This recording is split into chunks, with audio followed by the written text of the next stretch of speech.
Hello everyone, welcome to Arpita kitchen house. আজ নতুন একটা রেসিপি নিয়ে চলে আসলাম। রেসিপির নাম চিকেন রেসিপি। তো চলো শুরু করা যাক। প্রথমে ফাইন প্যানে তেলটাকে গরম করে তার মধ্যে দিয়ে দেব তেজপাতা এবং শুকনো লঙ্কা, তারপর দিয়ে দেব পেঁয়াজ, কুচিয়ে রাখা পেঁয়াজ, এবং তার মধ্যে দিয়ে দেব আদা বাটা, রসুন বাটা, পেঁয়াজ বাটা, এবং আগে থেকে আমি তেজপাতা এবং শুকনো লঙ্কা দিয়েছিলাম এর মধ্যে, তোমরা তো দেখতেই পেয়েছো।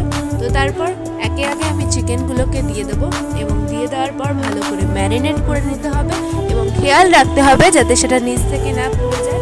তো দেখো আমার ম্যারিনেট হয়ে গেছে প্রায়। এর মধ্যে আমি দিয়ে দেবো ভেজে রাখা আলু। এরপর আমি পরিমাণ মতো জল দিয়ে দেবো। এর মধ্যে আমি দিয়েছিলাম মিট মশলা, গরম মশলা এবং লঙ্কার গুঁড়ো, তোমরা চাইলে দিতেই পারো। তো ভিডিওটা এই পর্যন্ত। ভালো লাগলে অবশ্যই লাইক, শেয়ার, কমেন্ট এবং সাবস্ক্রাইব করে